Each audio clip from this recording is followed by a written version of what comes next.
आपके सामने है, कुछ भी विकास तो नहीं हुआ है यहाँ पर। आप अगर विकास की बात करें, देखिए ना यहाँ पर कोई शिक्षा है अच्छी, ना कोई यहाँ पर जो है स्वास्थ्य है, ना कोई सामुदायिक अच्छा केंद्र है, ना कोई डॉक्टर है यहाँ पर, ना ही कोई यहाँ पर गौशाला है यहाँ पर, ना ही कोई यहाँ पर फैक्ट्री है। आज हमारे गरीब भाई जो है बेचारे आज पढ़ लिख के बाहर जाते हैं या फिर।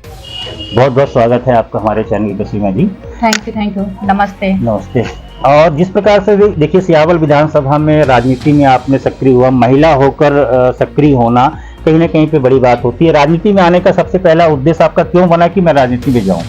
जी देखिए, फर्स्ट ऑफ ऑल मेरा ये उद्देश्य था कि जब मैं पढ़ाई कर रही थी बाहर रह करके, और मैं कलेक्टर की पढ़ाई करी, इसके बाद मैंने देखा जब यहाँ आकर के बीच बीच में आती थी तो यहाँ पर बहुत ज़्यादा भ्रष्टाचार थी। चाहे कोई भी डिपार्टमेंट है, बहुत ज़्यादा भ्रष्टाचार है, और जो गरीब हैं बेचारे उनको अपना हक नहीं मिल रहा है और उनका कोई सुनने वाला नहीं है, बल्कि उनका खाने वाले लोग हैं जो अपने अपने लोग एजेंट उतार दिए हैं समाज में और क्षेत्र में हमारे, और वो लोग वसूली करते हैं। चाहे आवास योजना हो, चाहे किसी का आधार कार्ड में नाम, उसमें राशन कार्ड में नाम जुड़वाना हो, या चाहे बीपीएल में नाम जुड़वाना हो, सब पैसा वसूली करते हैं गरीबों से। आज ये जो सरपंच सचिव बन जाते हैं, ये लोग अपना एजेंट उतार के और गरीबों से पैसा वसूली करवाते हैं। आज आवास की बात करें तो बोलते हैं मुझे 20,000 रुपए दो, इस पर हम आपको आवास दिलाएंगे, पैसा ऊपर जाएगा। मुझे लगा यार ये सब कुछ तो है नहीं, ये सिर्फ भ्रष्टाचार चल रहा है। आज देखिए, आप चाहे पटवारी की बात करें, आज कोई भी अगर नक्शा सुधार करवाना है या नाम चढ़वाना है, बिना पैसा का कोई काम नहीं होता। पटवारी बोलेगा कि पहले पैसा चाहिए, 500-1000 रुपये पटवारी लेगा तब कोई सुधार करेगा। तो मध्य प्रदेश में ये भ्रष्टाचार तो मेरे ख्याल से हर जगह पर बना हुआ है। हाँ, बिल्कुल बना हुआ है सर। देखिए क्या है कि ये जो बीजेपी पार्टी है ये पूरी भ्रष्ट पार्टी है, और जो कांग्रेस थी वो भ्रष्ट पार्टी थी, पहले से ही भ्रष्टाचार में लिप्त थी, तो उसी का देख करके बीजेपी भी इसमें लिप्त हो चुकी है। देखा जाए तो जब तक आम आदमी पार्टी नहीं आएगी तब तक भ्रष्टाचार खत्म होने वाला नहीं है।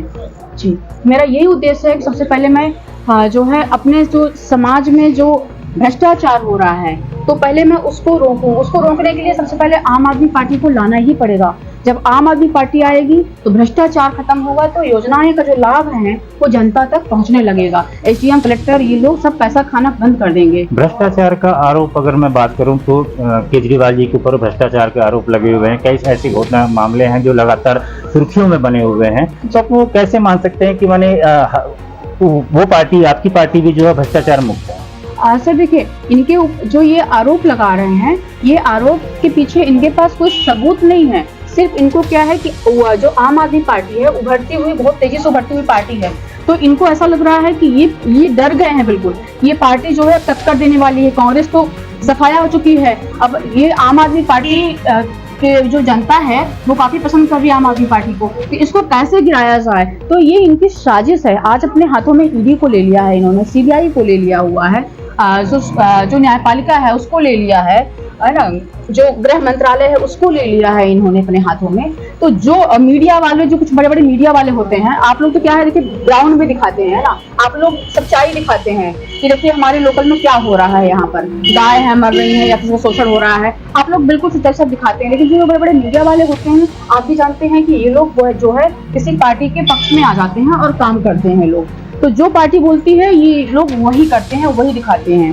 तो देखिए ये क्या है, सभी लोग जो है उनके फेवर में आकर के और फिर ये लोग थोड़ा सा दिखाते हैं ताकि पार्टी को गिराया जाए और जनता को गुमराह किया जाए। गुमराह करने के लिए सब इनकी साजिश है। मेन मुद्दे पर सियावल विधानसभा में क्या लगता है आपको कि कांग्रेस ने 45 साल यहाँ पर राज किया, कितना विकास सियावल में हुआ? क्या श्रेय देंगे कांग्रेस को? राज तो जो है रावण भी लंका में किया था, है ना, लेकिन उसको इतना अहंकार था कि एक दिन वो उसका सारा घमंड टूट गया, है ना। अपनों ने ही उसको धोखा दे दिया क्योंकि अहंकार था कुछ, उसने सिर्फ किसी की नहीं सुनता था, बस अपनी अपनी चलाता था वो। आपने देखा था ना चीज, आपने तो देखा ही होगा, सुना है ना। तो अब देखिए क्या है कि जब कोई देखिए ये किसी का वो नहीं है कि किसी का मतलब कि किसी का गढ़ है, ये जनता ने चुना है, जनता जब चाहेगी तब गिरा देगी। देखिए, लेकिन जब कोई जो पार्टी है लगातार अगर रह जाती है तो वो क्या होती है, तानाशाह बन जाती है, गुंडागिर्दी उतर आती है। तो हमारे यहाँ पर यही चल रहा है, चाहे बीजेपी हो या कांग्रेस हो, दोनों ही पार्टियां इतनी गंदे घटिया राजनीति कर रही हैं। दोनों ही पार्टियां तानाशाह बन चुकी हैं, गुंडागिर्दी में उतर आई हैं। हम तो कहते हैं कि आप लोग जो है छोड़िए सब ये, आप तो उतर आइए गुंडागिर्दी में, गुंडागिर्दी करिए जनता के साथ। फिर क्यों चुनाव लड़ते हैं, क्यों आप जो है प्रतिनिधि विकास की अगर बात करें तो सियावल विधानसभा में कितना विकास आपके नजर पर हुआ? आपके सामने है, कुछ भी विकास तो नहीं हुआ है यहाँ पर। आप अगर विकास की बात करें, देखिए ना यहाँ पर कोई शिक्षा है अच्छी, ना कोई यहाँ पर जो है स्वास्थ्य है, ना कोई सामुदायिक अच्छा केंद्र है, ना कोई डॉक्टर है यहाँ पर, ना ही कोई यहाँ पर गौशाला है यहाँ पर, ना ही कोई यहाँ पर फैक्ट्री है। आज हमारे गरीब भाई जो है बेचारे आज पढ़ लिख के बाहर जाते हैं, या फिर कोई मजदूरी करने जाते हैं, या कोई ड्राइवरी करने जाते हैं, अपना घर परिवार छोड़ करके, माँ बाप को बीमार छोड़ करके बेचारे। अगर यहाँ पर उनको ये सब चीजें मिल जाता रोजगार, तो वो लोग इतना दूर क्यों जाते? हैदराबाद, मुंबई, चेन्नई, मुंबई, दिल्ली, सब जगह क्यों जाते हैं वो बताइए आप। इन्होंने क्या किया है? कुछ नहीं किया है। अब इनका सीधा सीधा सा दावा है, देखिए इन्होंने सड़कों की जाल बनाई, इन्होंने शिक्षा के लिए जगह जगह पे टोले मोहल्ले मजरे पर इन्होंने विद्यालय खोला। इनका कहना है जहाँ जहाँ पर विद्युत सप्लाई नहीं थी वहाँ वहाँ तक विद्युत सप्लाई बनाई। हर जगह पर कांग्रेस का कहना है कि हमने विकास के चारों तरफ में गंगा बहाई है। क्या लगता है आपको उनकी बात? देखिए, तो जनता ने आपको चुना था, समझ रहे ना, आपने किया था, कर नहीं रहे हो आप। किया था तो जनता ने आपको चुना था। अगर करते तो जनता आपको चुनती, लेकिन आपने किया क्या इन 20 सालों में? कुछ नहीं किया। आपने किया था, ये सच्चाई है, आपने किया था, पहुंचाया था, लेकिन अब क्या किया आपने जनता के लिए? क्या उसका गुणगान गाते बैठोगे आप? जो 75 साल पहले आजादी हुई थी, अब बोलेंगे हम उस टाइम पर ये काम किए थे, तो आप उस टाइम को लेकर के बैठे रहोगे? लगातार जनता सियावल विधायक कमलेश्वर पटेल को लगातार चुन रही है पिताजी के देहांत होने के बाद, तो ये अगर विकास नहीं है तो फिर क्या है? देखिए जनता भी समझ चुकी है, मैं कहूँ तो जनता समझ चुकी है। कांग्रेस से भी जनता का पेट भर चुका है, बीजेपी पार्टी से भी जनता का पेट भर चुका है। अब यहाँ चलने वाली है झाड़ू, और झाड़ू चलेगी, आम आदमी पार्टी आएगी, और इस झाड़ू से पूरे समाज की गंदगी साफ होने वाली है। देखिए ऐसा, हाँ, यहाँ पर कोई पार्टी नहीं आने वाली है। संभावना आपको किस नजरिए से लग रहा है कि फेरबदल होगा और बदलाव होगा? आप महिला हैं, एक सिंपल सी बात करता हूं, मैं केंद्र पर जाता हूं कि राज्य में बीजेपी की सरकार है, केंद्र में बीजेपी की सरकार है, महंगाई का स्तर क्या है आपके सामने पर है, एक गृहिणी है आप, तो अगर बाजार में जाती हैं तो सब्जियों का भाव आप देख लीजिए क्या भाव है। चाहे सामग्री, खाद्य सामग्री की बात कर लें, तो इसका दोषी आप किसको मानती हैं? बीजेपी को मानते हैं या कांग्रेस को मानती हैं? देखिए, जो महंगाई है वो कांग्रेस के जमाने में भी थी और बीजेपी के जमाने में भी है। तो कांग्रेस के जमाने पे 100 रुपए तेल नहीं था, लेकिन महंगाई बढ़ी है उनके सामने भी ना। महंगाई तो बढ़ती गई है और अभी भी बढ़ती जा रही है महंगाई। तो देखिए, महंगाई ये चरम सीमा पे है। आज आप किसी गरीब के घर में देखिए, आज बेचारे वो कैसे खा रहे हैं, नमक रोटी जी कर रह रहे हैं। उनकी हिम्मत नहीं है कि वो टमाटर खरीद लें, उनकी हिम्मत नहीं है कि रिफाइंड के तेल खरीद लें, सरसों का तेल खरीद लें। आज सब में इनको टैक्स भरना पड़ रहा है। हम कहते हैं ठीक है, आप एक तरफ कहते हो कि 1000 रुपए आप महिलाओं को दे रहे हो, महिला का सम्मान बनाने के लिए 1000 रुपए उन्होंने घोषणा कर दी, दे रहे हैं। कांग्रेस कहती है मेरी सरकार आएगी मैं 1500 दूंगी। ये तो रेवड़ी बांट रहे हैं लोग, तो रेवड़ी बांटने का काम कर रहे हैं। बताइए क्या ये 1000 रुपए में क्या जनता जो है ये इनका मतलब घर चल जाएगा क्या महिलाओं का? आज तो जो गैस सिलेंडर है वही 1200 रुपए हो चुका है। बताइए 200 रुपए लगाकर गैस सिलेंडर ले सकते। तो आप बताइए सिलेंडर क्या जला के करेंगे? खाने के लिए भी तो होना चाहिए ना। आप सब में टैक्स भर रहे हो, चाहे अनाज हो, चाहे कोई भी हो, तेल हो या फिर मसाला हो, लहसुन है, सब में दूध दही सब में टैक्स लग रहा है। ठीक है, गाँवों में ठीक है, आजकल गाय सीमा जी ये मान लें कि ये चुनावी रेवड़ी है। ये चुनावी रेवड़ी तो है ही। अगर इनको अगर इतना ही शुभ चिंतक थे समाज के, जनता के, तो ये 9 साल से सो रहे थे। 14 साल हो गए बीजेपी को मेरे ख्याल से। तो क्या ये सो रहे थे? इनको चुनाव के टाइम पर याद आ जाती है कि बस सोचते हैं कि जो गरीब महिलाएं हैं इनको हम ऐसे रेवड़ी बांट देंगे तो ये लोहापन में आ जाएंगी। अगर दोनों राजनीतिक दल की बात करें सीमा जी, तो एक कहती है कि मैं 1000 रुपए दूंगी, कांग्रेस कहती है 1500 दूं। तो ये बढ़ी का प्रॉब्लम क्या है कि बढ़ती क्रम में हम जाएं तो लोभ दे दें, तो लोभ या लालच नहीं कह लेंगे इसको? तो सवा शेर, समझ रहे ना, ये यही वाली कहावत है। चुनाव की इनकी राजनीति चल रही है। चुनाव के बाद ये इनकी जो योजनाएं हैं, इनके पता नहीं चलेगा कि इनकी योजनाएं कहाँ चली गई हैं। आप बताइए कितनी सारी योजनाएं नहीं आई हैं और सारी योजनाएं बंद हो गई हैं, हुई है कि नहीं? आज आंगनबाड़ी के लिए कितनी सारी योजनाएं आई थी, लड्डू बन के देते थे बना करके, अब कहाँ गए वो लड्डू? अच्छा, ये फ्री का जो सिस्टम चलाया जा रहा है, इसको आप कितना सही मानती हैं कि फ्री में अनाज दे देना, फ्री में बिजली दे देना, फ्री में किसानों के लिए ये कर देना, फ्री आप तो किस कैटेगरी से देखती हैं आप?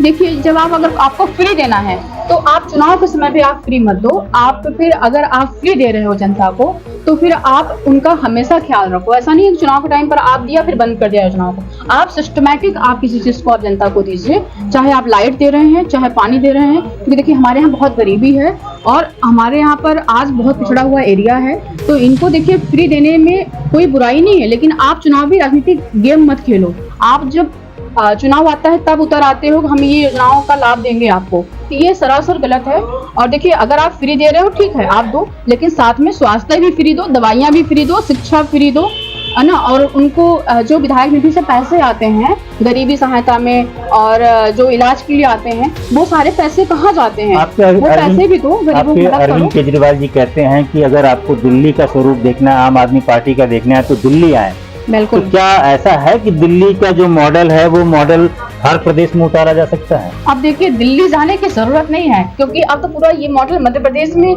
जनता चाहेगी तो पूरा दिल्ली का मॉडल मध्य प्रदेश में आ जाएगा। आज देखिए दिल्ली में वहाँ पर बिजली फ्री है और एसी बस सेवा फ्री है। आप दिल्ली में आप कहीं भी चले जाइए एसी बस सेवा फ्री है। वहाँ पर वृद्धा पेंशन जो महिलाओं को दी जा रही है, यहाँ पे 600 रुपए है, लेकिन वहाँ पर 2500 रुपए दी जा रही है वृद्धा पेंशन। और वहाँ पर चाहे अमीर हो या गरीब हो, 18 साल के ऊपर जो भी हैं बच्चियां महिलाएं, उनको 1000 रुपए महीना दे रही है। और इसके बाद वहाँ पर जो है स्कूल आप देखिए वहाँ की स्कूल जो है, यहाँ की प्राइवेट स्कूल 0 है। वहाँ के स्कूल में, सरकारी स्कूल में जो है एक IPS कलेक्टर का बच्चा भी पढ़ रहा है वहाँ पर, और उसी स्कूल में गरीब घर का बच्चा भी पढ़ रहा है। और यहाँ पर देखिए भेदभाव किया जाता है। यहाँ पर सरकारी स्कूल का में सिर्फ जो बिल्कुल गरीब घर के बच्चे हैं बिल्कुल वही पढ़ रहे हैं, और थोड़ा सा जिसके पास कुछ पैसा है तो बेचारा जिसके पास जमीन है मजदूरी करके और जमीन, आप मेरी बात सुनिए, मतलब जो फसल बेच करके अपने बच्चों को पढ़ाते हैं प्राइवेट स्कूल में। और जिस दिन आम आदमी पार्टी आ जाएगी उस दिन प्राइवेट स्कूल में बच्चे नहीं पढ़ेंगे, उनका पैसा बचेगा और सरकारी स्कूल में अच्छी शिक्षा दी जाएगी। और जो यहाँ के शिक्षक हैं उनको प्रशिक्षण के लिए बाहर से टीम बुलाई जाएगी विदेश से, या फिर उनको विदेश में भेजा जाएगा प्रशिक्षण के लिए, ट्रेनिंग दी जाएगी उनको अच्छी। बात करूं तो एक पहला स्टेप आपने सिंगरौली में लिया रेणु जी के द्वारा, एक स्टेप आपका आ गया है। कौन रेणु? सिंगरौली में जो महापौर बनी है वो रानी अग्रवाल जी। जी। तो रानी अग्रवाल जी एक स्टेप तो वहां तक आ गई हैं। अब क्या लगता है कि सिहावल में कौन सा चेहरा होगा? क्या सीमा शर्मा होंगी चेहरा? देखिए ये तो जनता तय करेगी, जनता तय करेगी। देखिए जनता के टिकट तो जनता नहीं देती है, टिकट तो पार्टी देती है। देखिए वो पार्टी तय करेगी, जनता अगर चाहेगी तो पार्टी देगी। ये जनता का रुझान किसके प्रति है? अगर जनता हमारे जो भाई हैं, पार्टी सर्वे करवा रही है? बिल्कुल सर्वे चल रहा है। तो सर्वे में कब तक रिजल्ट आ जाएगा? देखिए अर्ली अगस्त तक में भी। देखिए हमें इसका कुछ पता नहीं है, सब चीजें गोपनीय रहती हैं। तो सामने जब चुनाव आएगा अचानक अगर नाम की घोषणा कर दी जाएगी फिर तैयारी कैसे होगी? अभी चुनाव तो बहुत दिन है। कितने दिन है? अभी तो 3-4 महीने हैं। 3-4 महीने उंगली में बीत जाते हैं सीमा जी। हम लोग सब लोग काम कर रहे हैं। देखिए क्या मतलब एक विधानसभा का चुनाव लड़ने के लिए अगर बात की जाए तो एक बहुत लंबा चौड़ा विधानसभा क्षेत्र होता है। अगर मैं सिहावल की बात करूं तो कनपुरा, कोलकाटी, बिजोरा, माने हमारे यहाँ जो बटा हुआ एरिया है बहुत बड़ा एरिया हो जाता है। तो ये कम समय में ये दूरियां कैसे होगी? आपको बताऊं, आम आदमी पार्टी की जो काम करने के तौर तरीके हैं ना ये कांग्रेस को पता है ना बीजेपी को पता है। अभी हम आप देख रहे होंगे, कुछ भी आप लोगों को पता नहीं चल रहा होगा कि आम आदमी पार्टी काम भी कर रही है, लेकिन हमारी आम आदमी पार्टी सब जगह नुक्कड़ सभाएं लगा चुकी है अभी तक, और सब जगह जो है सचिव और वहाँ पर जो गठन कर दिया गया है हर ग्राम 22 में। तो ये किसी को पता नहीं चलता है और हमारे गांव-गांव तक कार्यकर्ता पहुंच चुके हैं। तो क्या माने सिहावल विधानसभा में भेद होगा? बिल्कुल होगा, उम्मीद है 101% और आम आदमी पार्टी आएगी। और जनता देखिए बहुत त्रस्त हो चुकी है, परेशान है। आज हमारे युवा भाई परेशान हैं, बेचारे घर परिवार छोड़ के बाहर जा रहे हैं। आज हम पढ़े लिखे हैं, इंजीनियर हैं, है ना। आज कोई जो है तो कोई डिग्री लेके बैठे हुए हैं, लेकिन कोई उनको रोजगार नहीं मिल रहा है। यहाँ भ्रष्टाचार चरम पर है, महंगाई चरम पर है, शोषण अत्याचार गरीबों के ऊपर चरम पर है। क्या है यहाँ पर हिंदू मुस्लिम करते हैं, मंदिर मस्जिद करते हैं। ऐसे में क्या हमारा देश जो है ग्रो करेगा, क्या आगे बढ़ेगा, क्या विकास करेगा हमारा देश? मीडिया सर्वे का रिपोर्ट तो कह रहा है कि बीजेपी की स्थिति मध्य प्रदेश में बहुत खराब है, कांग्रेस की स्थिति बहुत अच्छी है। आम आदमी के सर्वे में अभी नाम नहीं आ रहा, ऐसा क्यों? देखिए जब हमारी आम आदमी पार्टी जब पंजाब में भी चुनाव लड़ने गई थी ना, तो जब हम जो वहाँ दिल्ली की टीम जब झोला लेके गई थी अपना लैपटॉप लेकर के, तो जब वहाँ गई पूछे कि भाई कुछ है यहाँ पर आम आदमी पार्टी का, ना ना ना यहाँ तो सिर्फ कांग्रेस और बीजेपी है, यहाँ आम आदमी पार्टी का बिल्कुल कुछ भी नहीं है। एक भी व्यक्ति नहीं बोला वहाँ पर, एक भी व्यक्ति आम आदमी पार्टी का नहीं था। लेकिन इसके बाद भी पंजाब में सरकार बनी, जनता का रुख है, जनता परेशान है, वहां भी जनता परेशान थी, अचानक से रुख बदल गया। जनता है, जनता कब पलट जाएगी कोई नहीं जानता है, और जनता त्रस्त है। आप किसी से पूछे, यहाँ बैठे हैं हमारे भाई, सब परेशान हैं। आज यहाँ कोई विकास तो नहीं हो रहा, ये मान लिया जाए कि तीसरा विकल्प है। तीसरा विकल्प जो आप बता रहे हैं ना, तीसरा विकल्प जो आया है, मैं अपने सभी युवा भाई बहनों से कहना चाहती हूँ कि आप तीसरे विकल्प को जो है पहला विकल्प बना लो। बस एक मौका दे दो आम आदमी पार्टी को, बस एक मौका चाहिए, दोबारा नहीं चाहिए, बस एक मौका दे दो आप। फिर देखिए यहाँ कैसा विकास होता है, कैसा बदलाव होता है, कैसा भ्रष्टाचार खत्म होता है, कैसे यहाँ शिक्षा अच्छी होती है, स्वास्थ्य में बदलाव होगा, बहुत अच्छा होगा। बस एक मौका अपने भाइयों से मैं मांग रही हूँ कि अपनी बहन पंडित सीमा शर्मा पर आप लोग विश्वास रखो, एक बार बस एक बार अपनी बहन पर विश्वास कर लो, बस एक मौका दे दो। माननीय हमारे जो मुख्यमंत्री केजरीवाल जी हैं, उनका कहना है मुझे सिर्फ जनता से बस एक मौका चाहिए। आपने सबको मौका दिया, बीजेपी कांग्रेस सबको मौका दिया है इतने सालों से, एक मौका देने में क्या जा रहा है, ये आप देखो तो मौका दे करके। तो देखिए हमारे साथ में आम आदमी पार्टी से सीमा शर्मा जी थी, जिन्होंने पूरे तरीके से हमारे सवालों का जवाब दिया। जो सवाल आपका था, ये सवाल आपका था, आपको सुनना था, आपको इनका जवाब जानना था, ये सवाल हमने किया। हर राजनीतिक दलों से हम सवाल पूछेंगे, क्योंकि सवाल पूछना हमारा हक है, और आप सवाल पूछेंगे हमसे, और वही सवाल हम पूछेंगे जनप्रतिनिधि से जो मैदान में उतर रहे हैं, दिन रात मेहनत कर रहे हैं, 2023 विधानसभा में अपनी सत्ता लाना चाहते हैं। हम उनसे पूरे सवाल पूछेंगे, देखते हैं। और अगर आपको इंटरव्यू अच्छा लगा होगा तो आप शेयर करिएगा, कमेंट करिएगा, आपकी जो भी क्वेश्चन होगा कमेंट बॉक्स पे करिएगा। जिले से मैं राजू गुप्ता, कैमरामैन राज बहर के साथ।